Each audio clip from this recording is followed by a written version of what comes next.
بسم اللہ الرحمن الرحیم۔ گمنام ہیرو کے معزز ناظرین السلام علیکم۔ دوستو لائک ضرور کر دیا کریں، شکریہ۔ آئیے چلتے ہیں کہانی کی طرف۔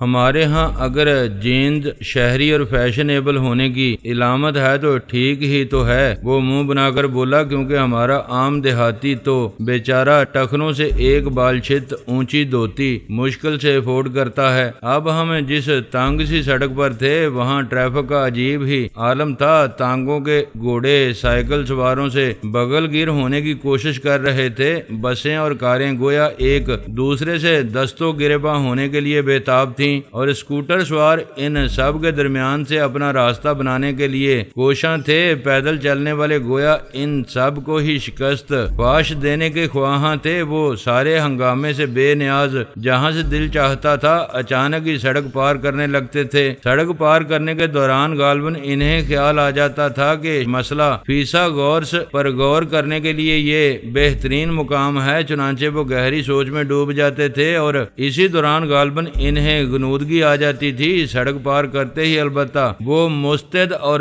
چاقو چوبند نظر آنے لگتے تھے۔ کئی بار مجھے خدشہ محسوس ہوا کہ کوئی گھوڑا گاڑی کار کی کھڑکی سے گردن اندر لا کر میرا کالر چباتے ہوئے پوچھے گا، اور سناؤ یار کیا حال ہے؟ چنانچہ میں نے کھڑکی کا شیشہ چڑھا لیا۔ میں بھولا نہیں تھا کہ میں بھی بنیادی طور پر دیہاتی ہی تھا، لیکن شاید میں اتنا بھی دیہاتی نہیں تھا کہ اس رونق میلے سے محظوظ ہو سکتا۔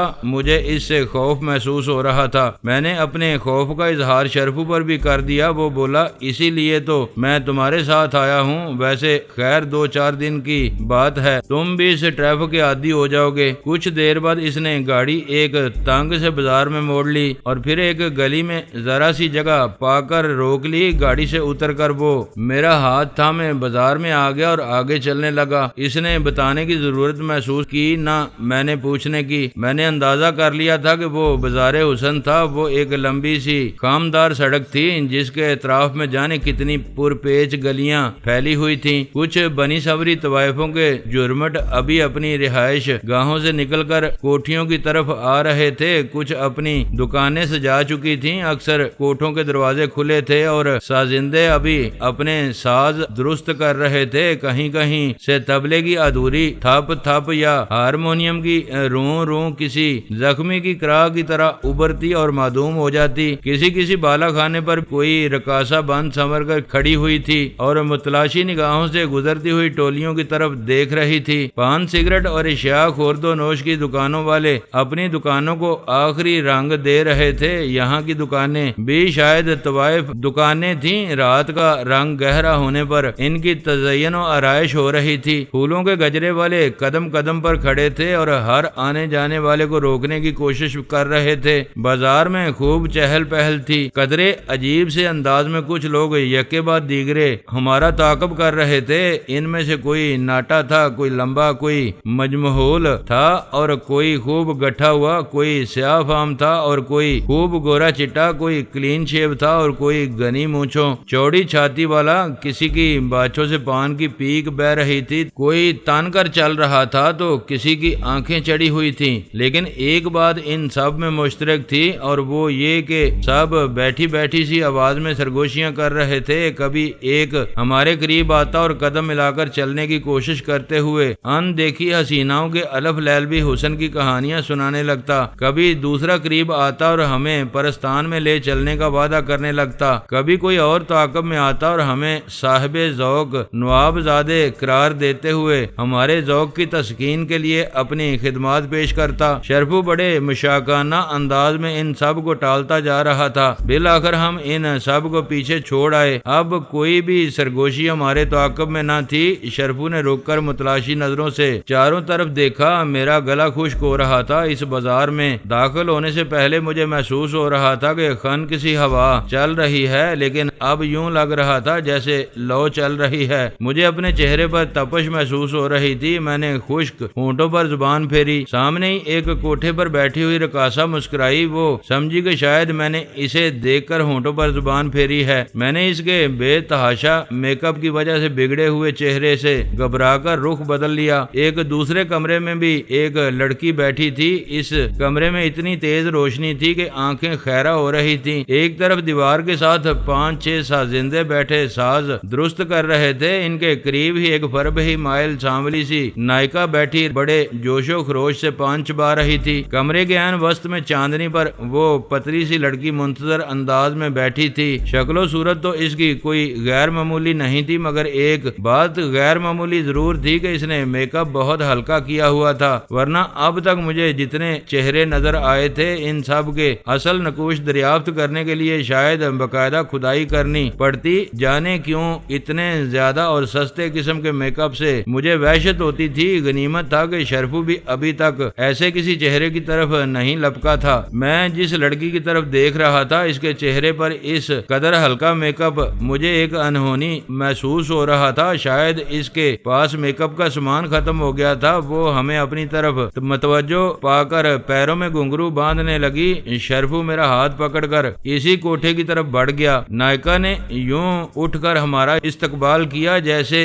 وہ ہمارے ہی انتظار میں اس عمر کو پہنچ گئی تھی، حتیٰ کہ اس نے ہماری بلائیں بھی لیں۔ اس کے رویے میں مصنوعی جوش و خروش اور خلوص کی اس قدر فراوانی تھی کہ میں کچھ شرمندہ سا ہو رہا تھا۔ لڑکی بھی جھجک کر آداب بجا لائی۔ ہم ایک طرف بیٹھ گئے۔ باہر چبوترے پر ایک مدغوغ سا لڑکا بیٹھا بڑے انہماک سے سگریٹ پی رہا تھا۔ نائکا نے اسے دوڑایا اور ہمارے لیے کولڈ ڈرنک اور پان منگوائے۔ کولڈ ڈرنک پینے کے بعد میرے اوسان کچھ بحال ہوئے اور میں اپنے آپ کو اس قابل محسوس کرنے لگا کہ جو کچھ میرے سامنے تھا اس سے محظوظ ہو سکوں۔ نائکا نے دروازہ بند کر دیا تھا اور لڑکی نے رقص کے ساتھ ایک غزل شروع کر دی تھی۔ ادھر شرفو مجھے نیچی آواز میں کوٹھے کے آداب بتا رہا تھا، نوٹ کس طرح دیے جاتے ہیں، رقاصہ کی کون سی ادا کا مطلب کیا ہوتا ہے اور اس کے جواب میں کیا کرنا چاہیے، آتے اور جاتے وقت کوٹھے پر موجود دیگر افراد سے کیا سلوک کرنا چاہیے، وغیرہ وغیرہ۔ اس کے بعد وہ نائکا کی طرف دیکھتے ہوئے بولا، نو آموز ہے، پہلی بار آیا ہے، اسے طور طریقے سکھا رہا ہوں، چھوڑیں جی خود ہی سیکھ جائیں گے۔ 50 سالہ نائکا 15 سالہ دوشیزہ کی طرح اٹھلا کر بولی، ان کی پریشانی مجھے بتا رہی ہے کہ اب یہ آئندہ اس بازار میں آتے جاتے ہی رہیں گے۔ البتہ ایک اندیشہ ضرور ہے۔ وہ نہایت ہی سرد آہ بھر کر بولی کہ جب تک یہ پختہ کار ہوں گے تب تک ہماری بساط نہ لپیٹ دی جائے۔ ہمارے پیشے پر دن بے دن سختیاں بڑھتی جا رہی ہیں، فن دم توڑ رہا ہے۔ نائکا کے منہ سے لفظ فن کا استعمال سن کر میں مسکرائے بغیر نہ رہ سکا۔ اگر اس کی مراد انگریزی والا FUN تھا تو شاید وہ ٹھیک کہہ رہی تھی، ورنہ جس انداز میں لڑکی مرزا غالب کی غزل کو ایک فلمی گانے کی طرز پر گا رہی تھی، اس سے تو یہی پتہ چل رہا تھا کہ اردو والا فن کافی عرصے سے پہلے ہی کم از کم اس کوٹھے پر تو دم توڑ چکا ہے۔ رقاصہ مجھ پر زیادہ مہربان تھی، شاید اسے اندازہ ہو گیا تھا کہ میرے پاس زیادہ رقم موجود ہے۔ مجھے آتے وقت پتہ ہی نہیں چلا تھا کہ شرفو بوتل بھی ساتھ لے آیا تھا۔ غزل کے بعد لڑکی اپنی اوقات پر یعنی فلمی گیتوں پر آ گئی اور یہ اچھا ہی ہوا۔ خواہ مخواہ ماحول کو جو ٹچ آف کلاس دینے کی بونڈی کوشش کی جا رہی تھی اس سے نجات مل گئی تو سب اپنی اپنی جگہ ترنگ میں آ گئے۔ بازار حسن کا تصور میرے لیے ہمیشہ ایک عجیب اور پر اسرار سی دنیا کا رہا تھا اور میں کافی حد تک خوش تھا کہ آج میں نے یہ دنیا دیکھ لی تھی۔ اچانک ایک ہلکا دھماکہ سا ہوا۔ دراصل کسی نے لات مار کر دروازہ کھولا تھا، ساتھ ہی 4-5 آدمی دڑ دڑ کرتے اندر آ گئے۔ وہ مٹی میں لتھڑے ہوئے جوتوں سمیت بے داغ چاندنی پر آن کھڑے ہوئے۔ ان میں سے 3 تو اچھے خاصے لہیم شہیم تھے، سب کے گریبان کھلے ہوئے تھے اور سب کے گلے میں مفلر تھے، سب کی شلوار قمیضیں ڈھیلی ڈالی اور بڑکیلے رنگوں کی تھیں۔ ان کے جسموں سے پسینے کی اور سانسوں سے سستی شراب کی بو کے بھبکے اٹھ رہے تھے۔ وہ غالباً خالص روایتی قسم کے ویسے ہی گلی کوچوں کے بدماش تھے جیسے عموماً پنجابی فلموں میں ولن کے ساتھ نظر آتے ہیں۔ ان میں سے ایک نے رقاصہ کی پتلی سی کلائی مضبوطی سے پکڑ لی اور اس کی آنکھوں میں آنکھیں ڈال کر عجیب احمقانہ انداز میں مسکرانے لگا۔ ساز تو ان لوگوں کی آمد کے ساتھ ہی خاموش ہو چکے تھے، اب لڑکی بھی خاموش تھی، تاہم تاہم بیچاری حتی الامکان دلیری سے مسکرانے کی کوشش کر رہی تھی، لیکن اس کی آنکھوں میں خوف کی پرچھائیاں تھیں۔ ان میں سے ایک قدرے مجہول اور ایک لہیم شہیم شخص میرے اور شرفو کے سامنے آن کھڑا ہوا۔ وہ پلکیں جھپکائے بغیر سرخ سرخ آنکھوں سے یوں ہمیں گور رہے تھے جیسے ہپناٹائز کرنے کی کوشش کر رہے ہوں، مگر شاید ان کے علم میں کچھ کمی تھی کہ ہم ہپناٹائز نہیں ہو پا رہے تھے، بلکہ الٹا ہمارے ذہنوں پر جو خمار سا طاری تھا وہ بھی دور ہونے لگا تھا۔ کمرے کا منظر یک لخت ساکت ہو کر رہ گیا تھا، جیسے کوئی فلم چلتے چلتے رک گئی ہو۔ کئی سیکنڈ تک سب کچھ یوں ہی رہا۔ معلوم نہیں وہ کم وقت چاہتے کیا تھے، بس یوں اپنی اپنی پوزیشن سنبھال کر بے حس حرکت کھڑے ہو گئے تھے، جیسے ابھی ان سب کی تصویر اتاری جائے گی۔ بالآخر شرفو جیسے اس سکوت سے بور ہو گیا۔ میرا ہاتھ پکڑ کر اٹھتے ہوئے اس نے اپنے سامنے کھڑے ہوئے نامعلوم لہیم شہیم بدماش کو بڑی شائستگی سے مخاطب کیا۔ بھائی صاحب، اگر آپ لوگوں نے گانا ہی سننا ہے تو آپ آرام سے بیٹھے، ہم چلے جاتے ہیں۔ اس بدماش نے گویا شرفو کی بات سنے بغیر اس کے پاس رکھی ہوئی بوتل اٹھائی اور للچائی ہوئی نظروں سے روشنی میں اس کا جائزہ لیتے ہوئے بے آواز بلند بولا، اوے دتے ولایتی ہے، آدھی سے زیادہ بھری ہوئی ہے، رکھ لے رکھ لے۔ اس بدماش نے بے پرواہی سے ہاتھ ہلا کر حکم دیا، جس نے ابھی تک اسی انداز میں رقاصہ کی کلائی پکڑی ہوئی تھی۔ بے شک رکھ لیں بھائی صاحب، شرفو نے ملائمت سے کہا، آپ لوگ اپنا شوق پورا کریں اور ہمیں جانے دیں۔ اس نے بدماشوں کے درمیان سے راستہ بنا کر گزرنا چاہا۔ شہری بابو ہیں، بیچاروں کا دم خشک ہو رہا ہے، دتے نے کھرکھراتی آواز میں کہا، اور سب نے ہم آہنگ کہہ لگایا۔ صوتی تاثر کچھ اس قسم کا تھا جیسے کمرے میں بہت سے کتے بلیاں لڑ پڑی ہوں۔ بیٹھ جا بیٹھ جا۔ مجہول بدماش نے میرے سینے پر ہاتھ رکھ کر مجھے پیچھے دھکیلنے کی کوشش کی، لیکن اب ایسا بھی نہیں تھا کہ اس کے دھکیلنے سے میں واقعی دھکیلا جاتا۔ مجھے بہت بدمزگی محسوس ہو رہی تھی۔ ان بدبختوں نے نہ جانے کیوں آ کر سارا لطف غارت کر دیا تھا۔ مجھ سے زیادہ بدمزگی شاید مجہول بدماش کو محسوس ہوئی تھی، کیونکہ میں اپنی جگہ سے ہلا نہیں تھا۔ وہ ایک بار پھر میرے سینے پر ہاتھ رکھ کر پہلے سے زیادہ دباؤ ڈالتے ہوئے بولا، ابے بیٹھ جا، ہم تو روز ہی ناچ گانا دیکھتے ہیں، ہم تو تمہیں ناچ دکھانے آئے ہیں، تگنی کا ناچ۔ اس بار بھی میں پیچھے نہ ہٹا تو اس نے مجھے الٹے ہاتھ کا تھپڑ رسید کرنے کے لیے بازو گھمایا۔ اس کا وار میں نے کلائی پر روک لیا۔ ماحول کا سکوت یک لخت ہی ٹوٹ گیا، جیسے کسی مشینی نظام کا بٹن دبا دیا گیا ہو اور ہر چیز حرکت میں آ گئی ہو۔ ادھر میں نے مجہول بدماش کے پیٹ میں گونسا رسید کیا اور وہ دوہرا ہوا، اور شرفو نے نہ جانے کیا داؤ آزمایا کہ اس کے سامنے راستہ روک کر کھڑا ہوا لہیم شہیم بدماش یوں دروازے سے ہوتا ہوا باہر سڑک پر جا گرا، جیسے کسی لڑاکا بیوی نے شوہر کے لائے ہوئے ناقص آلووں کا تھیلا اٹھا کر گھر سے باہر پھینک دیا ہو۔ بوتل بھی اس کے ساتھ ہی باہر جا گری اور سڑک پر اس کی کرسیاں بکھر گئیں۔ شرفو ایک دوسرے بدماش کی طرف متوجہ ہو چکا تھا۔ اسی دوران اتفاقاً میں نے دیکھ لیا کہ ایک دوسرا بدماش تپائی اٹھا کر اس کے سر پر رسید کرنے لگا تھا۔ میں نے بر وقت کالر سے پکڑ کر اسے پیچھے کھینچ لیا اور اس کی کمر میں گھٹنا رسید کر کے پسلیوں میں گونسا مارا اور سنبھلنے کا موقع دیے بغیر گھٹنے ہی پر اسے اوپر اٹھا کر پٹک دیا۔ فرش پر قالین ہونے کے باوجود اس کی ریڑھ کی ہڈی پر اتنی چوٹ ضرور لگی کہ وہ بری طرح بلبلا کر اچھلا اور اوندھا ہو گیا، اور اسی حالت میں کہہ کرنے لگا۔ اس دوران شرفو دوبارہ اپنا خاص داؤ استعمال کرتے ہوئے ایک اور بدماش کو باہر پھینک چکا تھا۔ اس کے لیے وہ اپنی ایک ٹانگ اور دونوں بازوؤں کو بیک وقت ایک خاص انداز میں حرکت دیتا تھا۔ یہ سب کچھ گویا چشمے زدن میں ہو گیا تھا۔ اگر وہ ہم سے زیادہ نشے میں نہ ہوتے تو شاید ان سے نمٹنا ہمارے لیے اتنا آسان نہ ہوتا۔ اب صرف جناب دتا صاحب رہ گئے تھے، جو نہایت مجنونانہ انداز میں قمیض کے نیچے ہاتھ ڈال کے چاقو نکال چکے تھے، مگر یہ چاقو کھولنے کا انہیں موقع نہ مل سکا۔ شرفو نے اس کے پیٹ میں لات ماری، وہ لڑکھڑا کر میری طرف آیا تو میں نے اس کی گدی پر کھڑا ہاتھ رسید کیا۔ وہ جکولا کھا کر شرفو کی طرف گرنے لگا تو اس نے منہ پر ایسا گونسا رسید کیا کہ ہڈی ٹوٹنے کی آواز مجھے بھی سنائی دی۔ غالباً اس کی ناک سپاٹ ہو گئی تھی۔ چند لمحے کے لیے وہ ہمارے درمیان گویا والی بال بن کر رہ گیا۔ اس کا بن کھلا گراری دار چاقو اس کے ہاتھ سے گر گیا۔ شرفو نے چاقو اٹھا لیا۔ دیتے نے غالباً اسے اپنی موت کا پیغام سمجھا اور لڑکھڑاتا ہوا باہر بھاگا۔ قالین پر بظاہر بے ہوش پڑے ہوئے دونوں بدماش بھی شاید کن اکھیوں سے یہ منظر دیکھ رہے تھے اور غالباً اسی انتظار میں تھے کہ کب ان کا سردار راہ فرار اختیار کرے اور کب وہ اس کی تقلید کریں۔ وہ اس کے پیچھے بگٹٹ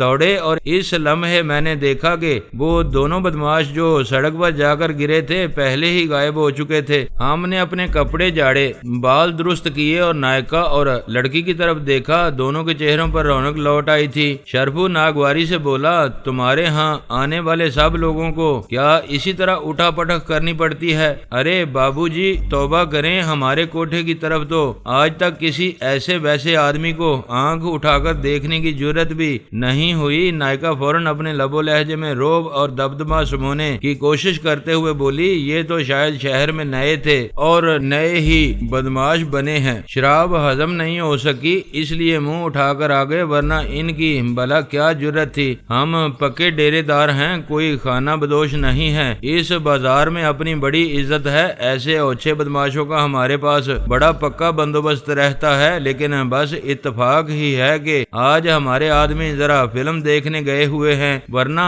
دروازے پر ہی ان کا برتا بنا دیتے۔ بے شک شرفو نے تائید میں سر ہلایا، یہ جو لڑکی آپ کے سامنے اپنے فن کا مظاہرہ کر رہی ہے یہ کوئی معمولی لڑکی نہیں ہے، اس نے اس وقت ایک مشہور فلمی ہیروئن کا نام لیا، اس کی سگی بہن ہے جی یہ۔ بے شک شرفو نے ایک بار پھر سعادت مندی سے گردن ہلائی۔ بیٹھیں جی، آپ تشریف رکھیں۔ بائی جی شرفو کا ہاتھ تھامتے ہوئے بولی، ان کے لہجے میں وضع داری کی بوجھل تہوں میں لپٹی ہوئی ایک التجا تھی۔ ابھی تو رات پڑی ہے، آپ کو جس چیز کی ضرورت ہو آپ حکم کریں، میں آپ کو یہیں منگا دیتی ہوں۔ بس بائی جی ہمیں آپ اجازت دیں۔ شرفو انتہائی ملائمت سے بولا، ہم شریف اور ذرا بزدل سے لوگ ہیں، مجھے اندیشہ ہے کہ لڑائی اور دینگا مشتی کی خبر پا کر کوئی گشتی سپاہی وغیرہ اس طرف نہ آ نکلے یا وہ لوگ خود ہی فریاد لے کر تھانے نہ جا پہنچے۔ آپ کو معلوم ہے ہم جیسے شریف لوگ تھانے کچہری کے چکر سے ذرا گھبراتے ہیں۔ ہاں جی۔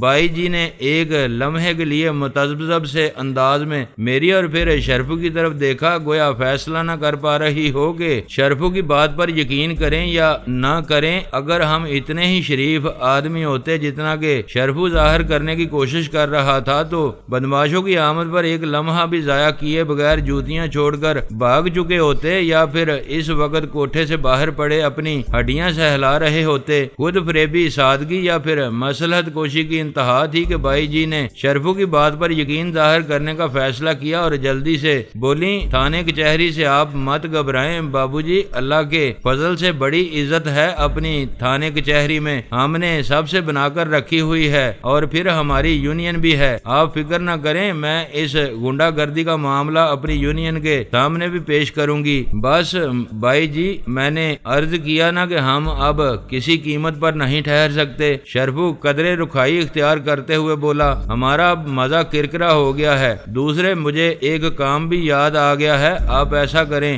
آپ یہ رکھ لیں۔ شرفو نے میری جیب سے 100 کا ایک نوٹ نکال کر بائی جی کی طرف بڑھایا۔ میرا خیال تھا کہ اب بائی جی کی باچھیں کھل جائیں گی اور وہ بآسانی ہمیں جانے کی اجازت دے دیں گی، کیونکہ لالچ کی پرچھائیاں گویا مستقلاً ان کے چہرے پر ڈیرے ڈالے ہوئے تھیں، لیکن خلاف توقع یہ پرچھائیاں گہری سنجیدگی کی تہہ میں چھپ گئیں۔ انہوں نے عجیب سی نظروں سے شرفو کی طرف دیکھا اور عجیب ہی سے انداز میں مسکرائیں۔ بابو جی آپ تو اس نوجوان کو کوٹھے کے آداب سکھا رہے تھے، مگر خود بھی شاید بھول گئے۔ بائی جی دھیمے لہجے میں بولی، ہم یوں ہی بلا رقم کیوں لیں، ہم بھیک تو نہیں کھاتے۔ شرفو نے گھبرا کر نوٹ میری جیب میں ٹھونس دیا اور میرا ہاتھ پکڑ کر تیزی سے دروازے کی طرف چل دیا۔ باہر آنے سے قبل میں نے لڑکی کی طرف دیکھا، وہ سر جھکائے سازندوں کے قریب کھڑی تھی اور اپنے ناخنوں کا جائزہ لے رہی تھی۔ میں نے جس لمحے اس کی طرف دیکھا عین اسی وقت اس نے سر اٹھایا۔ ایک ثانیے کے لیے ہماری نظریں ملیں، اس کی آنکھیں سپاٹ تھیں، ہر تاثر سے ہاری۔ ہم باہر آ گئے، کچھ لوگ یہ جو کوٹھے پر ہونے والے ہنگامے کی طرف متوجہ ہو گئے تھے ادھر ادھر کھڑے تھے، ہمیں دیکھ کر وہ تتر بتر ہو گئے۔ شرفو تیز قدموں سے اسی طرف واپس چل دیا جدھر سے ہم آئے تھے۔ چند لمحے پہلے بائی جی کی باتیں سن کے میرا ارادہ تھا کہ باہر جا کر پر خوب کہہ لگاؤں۔ شاید میں اور شرفو شکل سے اتنے ہی بے وقوف نظر آتے تھے کہ انہوں نے بے تکان گپیں ہانک دی تھیں۔ میں اپنے بارے میں تو یقین سے کچھ نہیں کہہ سکتا تھا۔ عین ممکن ہے میری شکل پر حماقت برستی محسوس ہوتی ہو، لیکن شرفو تو خاصا معقول آدمی معلوم ہوتا تھا، اور اس کے بالوں میں سفیدی کی جھلک بھی تھی، اور اس کے علاوہ بائی جی یہ بھی دیکھ چکی تھی کہ وہ بازار حسن میں نیا نہیں تھا، اور اس کے باوجود انہوں نے خوب اونچی ہانکی تھی، مگر اب باہر آ کر مجھ میں ان کی باتوں پر ہنسنے کی سکت نہیں رہی تھی۔ بائی جی کے آخری جملے سے مجھے دھچکا سا لگا تھا، خصوصاً یہ الفاظ ہم بھیگ تو نہیں کھاتے۔ اس جملے نے میرے خیالات میں عجیب سی ہلچل برپا کر دی تھی، اور میری سوچیں جانے کس سمت میں بھٹکنے لگی تھی، اور میں جانے کیسے فلسفوں کی گہرائی میں چلا گیا تھا۔ طوائف اپنی طرف بڑا ہوا نوٹ واپس کر دے، یہ تو میں نے کبھی سوچا بھی نہیں تھا۔ معاف کرنا یار، شرفو بولا، آج اپنے مقدر میں تفریح نہیں تھی، میرے خیال میں تو کافی تفریح ہو گئی۔ میں نے مسکراتے ہوئے مطمئن لہجے میں کہا، تم تو اس طرح معذرت طلب کر رہے ہو جیسے وہ بدماش تمہارے اپنے ہی بھیجے ہوئے تھے۔ وہ ہنس دیا، اس کی ہنسی بھی پھیکی سی تھی، وہ بھی کچھ کھویا سا تھا۔ گاڑی میں بیٹھ کر ہم واپس چل دیے۔ واپسی میں شرفو نے روٹ بدل دیا اور مجھے کچھ اور راستوں کے بارے میں بتایا۔ میں کچھ زیادہ ہی تیزی سے شہر سے مانوس ہوتا جا رہا تھا، شاید اس لیے کہ یہ لاہور شہر تو ایک مدت سے میرے خوابوں میں بسا ہوا تھا۔ پہلی بار یہاں آیا تھا تب بھی اس شہر کی ہر چیز مجھے شناسا سی لگی تھی، اب تو شناسائی گویا کچھ اور بڑھ گئی تھی۔ میں ابھی یہ فیصلہ تو نہیں کر سکا تھا کہ میں کروں گا کیا، لیکن یہ فیصلہ بہرحال ضرور کر چکا تھا کہ اب میں کہیں نہیں جاؤں گا، اسی شہر میں رہوں گا۔ میری کہیں جڑیں تھیں نہ شاخیں، کسی شہر میں میرا کوئی دوست تھا نہ کہیں کوئی ایسا رشتہ دار جو میری رفاقت کی طلب میں بے چین ہوتا۔ میں تو کہیں بھی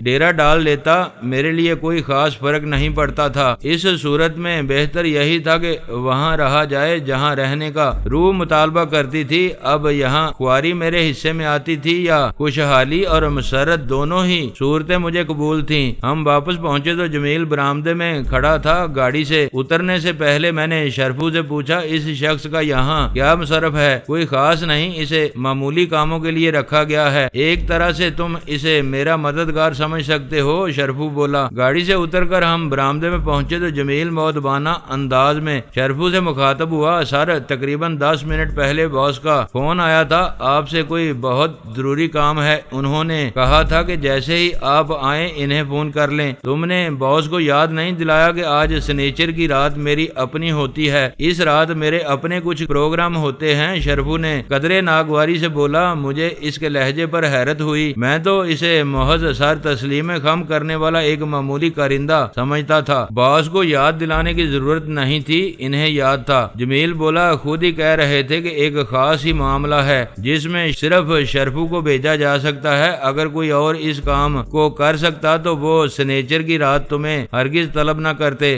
شرفو نے پرخیال انداز میں ہنکارا بھرا، پھر میری طرف دیکھ کر بولا، تم چل کر ڈرائنگ روم میں بیٹھو، میں باس سے بات کر کے آتا ہوں۔ میں نے پہلے اپنے کمرے میں جا کر منہ ہاتھ دھویا، اپنا حلیہ درست کیا، پھر ڈرائنگ روم میں پہنچ گیا۔ شرفو ابھی تک غالباً کسی کمرے میں فون پر مصروف گفتگو تھا۔ میں نے ابھی کرسی سنبھالی ہی تھی کہ مس ٹریپ کھٹ کھٹ کرتی کمرے میں آ گئی۔ میں نے گھر میں داخل ہونے کے بعد اس کی تلاش میں ادھر ادھر نظریں دوڑائی تھیں، مگر وہ کہیں نظر نہیں آئی تھی۔ وہ جیسے کسی خفیہ گوشے میں بیٹھی لوگوں کی حرکات و سکنات کا جائزہ لیتی رہی تھی۔ کھانا لگا دوں؟ اس نے جھک کر کچھ پلیٹیں میز پر رکھتے ہوئے پوچھا۔ اس کے لباس سے اسی مخصوص کلون کی خوشبو اٹھ رہی تھی جو غالباً اسے کچھ زیادہ ہی پسند تھا، لیکن اس خوشبو کے اپنے وجود کی بھی خوشبو شامل تھی۔ ہاں لگا دو، میں نے تھوک نکل کر جواب دیا۔ وہ کھانا لگانے لگی، میں خاموش بیٹھا اس کی حرکات و سکنات کا جائزہ لیتا رہا۔ اس نے ایک بار بھی آنکھ اٹھا کر میری طرف نہیں دیکھا۔ کمبخت بڑی کٹھور تھی۔ کھانا لگ چکا تو شرفو بھی آ گیا، وہ کسی سوچ میں ڈوبا ہوا نظر آ رہا تھا۔ وہ بیٹھ کر جلدی جلدی پلیٹیں اپنی طرف کھسکاتے ہوئے بولا، بھائی میں کھانا کھاتے ہی جا رہا ہوں، شاید الگ صبح ہی واپسی ہو، اور باس نے کہا ہے کہ کل رات 9 بجے وہ تم سے ملاقات کریں گے، تیار رہنا اور کہیں جانے کا پروگرام مت بنانا، میں انہیں لے کر چلوں گا۔ بہت بہتر، میں نے سر ہلایا۔ میرا دل کہہ رہا تھا کہ اب مجھے یہ سوچنے کی ضرورت نہیں پڑے گی کہ مجھے مجھے کیا کرنا چاہیے، نہ ہی مجھے آج خود اس موضوع پر قاسم خان سے بات کرنے کی ضرورت تھی۔ یقیناً وہ خود ہی اس موضوع پر آ رہا تھا۔ شرفو تو جلدی جلدی کھانا کھا کر رخصت ہو گیا۔ میں خاصی دیر تک بیٹھا ہر ڈش سے انصاف کرنے کی کوشش کرتا رہا۔ ہر چیز بے حد لذیذ تھی۔ کھانا کھا کر میں اٹھا تو ذہن پر عجیب سا خمار طاری ہو رہا تھا۔ معلوم ہوتا تھا کہ جب پی تھی اس وقت اس نے کوئی خاص اثر نہیں دکھایا تھا، اب چڑھ رہی تھی یا پھر شاید یہ کھانے کا خمار تھا۔ اپنے کمرے میں پہنچ کر کپڑے بدل کر میں کسی پیٹو مگرمچھ کی طرح بستر پر چت ہو گیا اور اپنے آپ کو سمجھانے لگا، برخوردار افضل صاحب، کھانے لذیذ ہوں تو یوں ندیدوں کی طرح مت ٹوٹ پڑا کرو۔ ایک تو کئی دن سے تم ورزش وغیرہ نہیں کر رہے، کہیں ایسا نہ ہو کہ تمہارا پیٹ انجانی راہوں پر آگے نکل جائے کہ پھر اسے واپس بلانا ممکن نہ رہے۔ نیند بھی نہیں آ رہی تھی اور آنکھیں کھلی رکھنے کو بھی جی نہیں چاہ رہا تھا۔ ذہن گویا آسمان اور زمین کے درمیان کہیں معلق تھا۔ اس دوران مس ٹریپ نے دروازہ کھول کر کمرے میں جھانکا اور سپاٹ لہجے میں پوچھا، کسی چیز کی ضرورت تو نہیں، میں نے کہا اور مجھے اپنی آواز خود بھی عجیب محسوس ہوئی۔ بس ذرا وارڈروب کھول کر میرا بریف کیس مجھے دیتی جاؤ۔ آہستگی سے اپنے عقب میں دروازہ بند کر کے وہ وارڈروب سے بریف کیس نکال کر بیڈ سائڈ ٹیبل پر رکھ کر واپس جانے لگی تو میں نے اس کی کلائی پکڑ لی۔ مجھے دراصل تمہاری ضرورت ہے، میں نے خالص لفنگوں والے انداز میں کہا۔ آخر تم اتنی مغرور کیوں ہو؟ اس کے بعد معلوم نہیں کیا ہوا، جو کچھ بھی ہوا وہ بہرحال کوئی عجیب ہی عمل تھا جس کے تحت میں نے اچانک بستر سے اچھل کر ہوا میں کلا بازی کھائی اور یوں اوندے بیڈ پر آن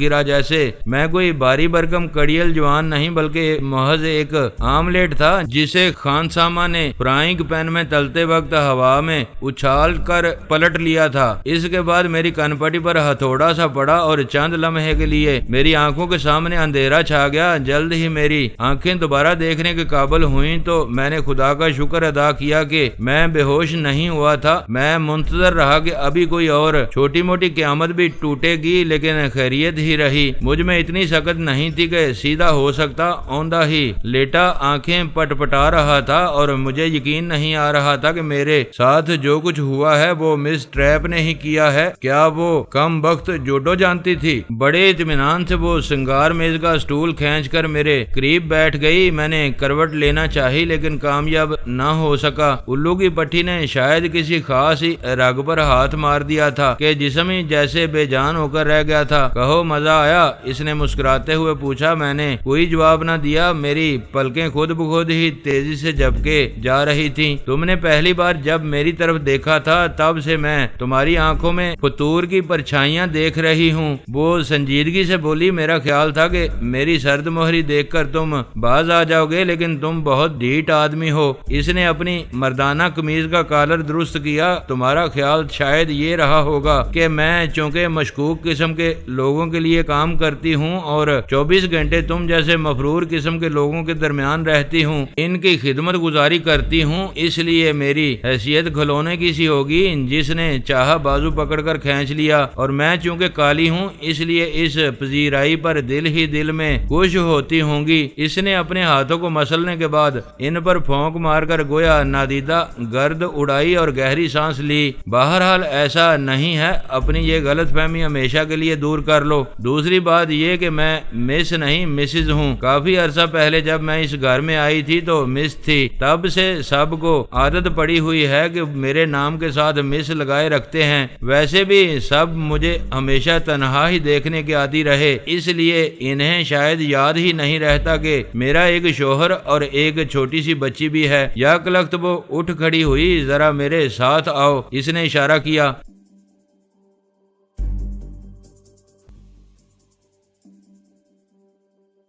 دوستو ویڈیو کو لائک ضرور کر دیا کریں۔ ISI پاک آرمی زندہ باد، پاکستان پائندہ باد۔ معزز ناظرین، اپنا خیال رکھیے گا اور اپنے اس چینل کا بھی شکریہ۔